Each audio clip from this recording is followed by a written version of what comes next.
ఏపీలో కాంట్రవర్సీకి centre point గా మారిన రిషికొండ రగడ కొనసాగుతూనే ఉంది. వివాదాలే కాదు, ఇప్పుడు దాని భవిష్యత్ ఏంటి, ఏం చేయబోతున్నారు?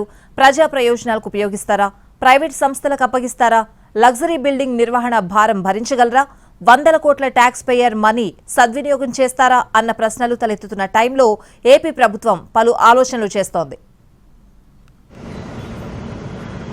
రిషికొండ బీచ్ సముద్ర కెరటాల అంచున విలాసవంతమైన భవనం, కళ్ళు చెదిరే అందాలు, 26 లక్షలు విలువ చేసే బాత్ టబ్, కోట్ల విలువైన ఫర్నిచర్, ప్రజా ధనంతో నిర్మించిన అత్యంత వివాదాస్పద కట్టడాలలో ఒకటి. 7 బిల్డింగ్స్ కోసం గత ప్రభుత్వం సుమారు 500 కోట్లు వెచ్చించింది.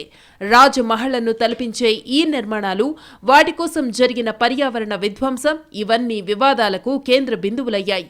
ఒకప్పుడు రాజులు నిర్మించుకునే ప్యాలెస్లకు ఏమాత్రం తీసిపోకుండా భారీ ప్రజాధనాన్ని వెచ్చించి ఎంతో గొప్పగా ఏపీలో గత పాలకుడు జగన్మోహన్ రెడ్డి రిషికొండపై నిర్మించారు. ప్రతిపక్షాల్ని, ప్రజల్ని ఎవ్వరినీ కొండ దరిదాపుల్లోకి కూడా రానియకుండా 500 కోట్లతో భవనాల నిర్మాణం జరిగింది. వైసీపీ నాయకులకే కాంట్రాక్టు ఇచ్చి 7 భవన సముదాయాలను పూర్తి చేశారు. అదేదో నిషేధిత ప్రాంతంలా ఎవ్వరినీ రానివ్వకుండా నిర్మాణాలు చేపట్టారు. ఇప్పటికే విశాఖలో రిషికొండకు బోడిగుండు కొట్టి నిర్మించిన భవనాలపై నెలకొన్న అనుమానాలు పటాపంచలయ్యాయి. రిషికొండ మీద 500 కోట్లతో కట్టిన జల్సా ప్యాలెస్ లో ఫర్నిచర్ అడుగడుగున బంగారు తొడుగులు చూపరులను ఆశ్చర్యంలో ముంచెత్తాయి. ఇక 26 లక్షల విలువ చేసే బాత్ టబ్ రాష్ట్ర వ్యాప్తంగా సంచలనంగా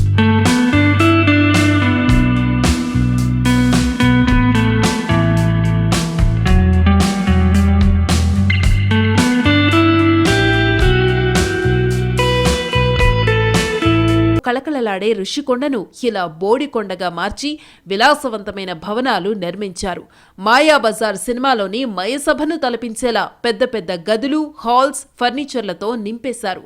అనుమతులు లేకపోయినా గత ప్రభుత్వం మాత్రం వెనక్కి తగ్గలేదు. సర్వత్రా విమర్శలు రావడంతో పర్యాటక భవనాలని తొలుత ప్రచారం చేసి తరువాత పరిపాలనా భవనాలని ప్లేట్ మార్చేశారు. తీరా ఇప్పుడు అధికారం మారిపోవడంతో ఆ భవనాల గుట్టు బయటపడిందే. 7 బ్లాక్లుగా భవనాలు నిర్మించగా కళింగ బ్లాక్లోనే CM camp office, video conference hall, 52 మంది కూర్చునే కంట్రోల్ రూమ్, 175 మంది కూర్చునే సభా మందిరాన్ని నిర్మించారు. అత్యంత ఖరీదైన ఫర్నిచర్తో కోట్లు కుమ్మరించి నిర్మించారు. Vengi A, Vengi B, Kalinga, Gajapati, Vizianagaram A, B, C ఇలా మొత్తం 7 బ్లాకుల్లో రిసెప్షన్, రెస్టారెంట్లు, బ్యాంకెట్ హాళ్లు, గెస్ట్ రూమ్లు, premium villa suites, spa, indoor games, fitness centre, back office వంటివి ఉన్నాయి. రిషికొండపై పర్యాటక రిసార్ట్ నిర్మాణం పేరిట ఈ ప్రకృతి విధ్వంసానికి పాల్పడ్డారు. నిక్షేపంలో ఉన్న హరిత హిల్స్ రిసార్ట్ భవనాలు పాతవైపోయాయని కూల్చేశారు. కొండను అక్రమంగా తవ్వేస్తున్నారని, నిబంధనలకు వ్యతిరేకంగా నిర్మాణాలు చేపడుతున్నారని నిపుణులు, పర్యావరణవేత్తలు, ప్రతిపక్షాలు, ప్రజా సంఘాలు ఎంతగా గగ్గోలు పెట్టినా గత ప్రభుత్వం పట్టించుకోలేదు.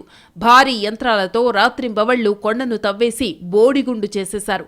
న్యాయపరమైన వివాదాలు చుట్టుముట్టినా పట్టించుకోకుండా ముందుకెళ్లారు. నిపుణుల కమిటీ రిషికొండపై సర్వే చేపట్టి పలు ఉల్లంఘనలు జరిగాయని తేల్చినా ఎక్కడా వెనక్కి తగ్గలేదు. ఎంతో హడావిడి చేసి ఎంతమంది అడ్డు చెప్పినా పెడచెవిన పెట్టి వాయు వేగంతో నిర్మాణాన్ని పూర్తి చేసింది. ఆ తర్వాత వైసీపీ ప్రభుత్వం ఓడిపోయింది. ఇక అసలు కష్టాలు మొదలయ్యాయి. కోస్టల్ రెగ్యులరీ జోన్ నిబంధనలకు విరుద్ధంగా జరిగిన నిర్మాణాలపై చర్యలు తీసుకోవాలని కేంద్రానికి ఫిర్యాదులు వెళ్తున్నాయి. వైసీపీ హయాంలో 3.5 ఏళ్లు అత్యంత గోప్యత పాటించిన ప్రాజెక్టు లోగుట్టును బయటపెట్టిన తరువాత ప్రభుత్వం కీలక ఆదేశాలు జారీ చేసింది. రిషికొండ భవనాలపై తుది నిర్ణయం తీసుకునే వరకు ఎవ్వరిని అనుమతించకూడదని స్పష్టం చేసింది.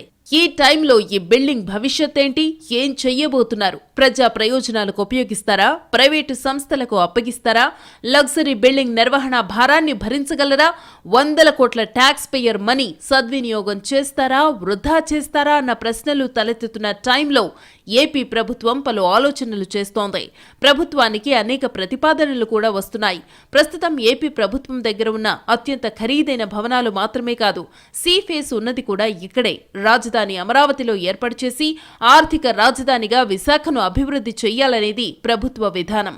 ఈ నేపథ్యంలో విశాఖపట్నం వంటి కాస్మోపాలిటన్ నగరంలో భవిష్యత్ అవసరాలను దృష్టిలో ఉంచుకుని ప్రభుత్వం వాటిని నిర్వహించనుంది. పూర్తిగా టూరిజంకు కేటాయించి నార్త్ ఇండియా ఏరియాలో డెస్టినేషన్ వెడ్డింగ్లను నిర్వహిస్తున్న ప్యాలెస్ల తరహాలో వీటిని వినియోగించనున్నారు.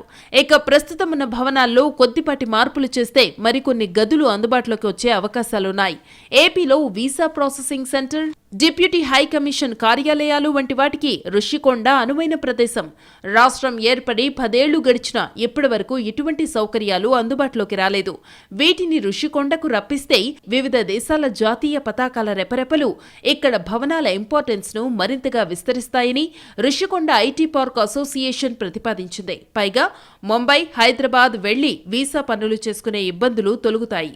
ఇక వెంచర్ క్యాపిటలిస్టులతో సమ్మిట్లు, సమావేశాలను నిర్వహించడానికి రుషికొండ ఐకానిక్ ప్రదేశంగా ఉంటుందని, ఆ దిశగా ఆలోచనలు చేయాలని ఐటీ ఆధారిత కంపెనీలు, నగర పారిశ్రామికవేత్తలు కోరుతున్నారు. ఇంక్యుబేషన్ సెంటర్లు, స్టార్టప్ల ఏర్పాటుకు సద్వినియోగం చేసుకోవాలని రెడ్పా సూచిస్తోంది. ఇప్పటికే స్టేట్ గెస్ట్ హౌస్ వంటి ఆలోచనలున్నాయి. వీవీఐపీలు విశాఖకు వచ్చినప్పుడు విడిది సౌకర్యంగా ఈ రాజమహళ్లను అందుబాటులోకి తెస్తే ప్రయోజనం ఎక్కువగా ఉంటుందనే సూచనలు పరిశీలనలో ఉన్నాయి. ఇలాంటి టైంలో ప్రభుత్వం ఎటువంటి నిర్ణయం తీసుకుంటుందన్నది ఆసక్తికరంగా మారింది.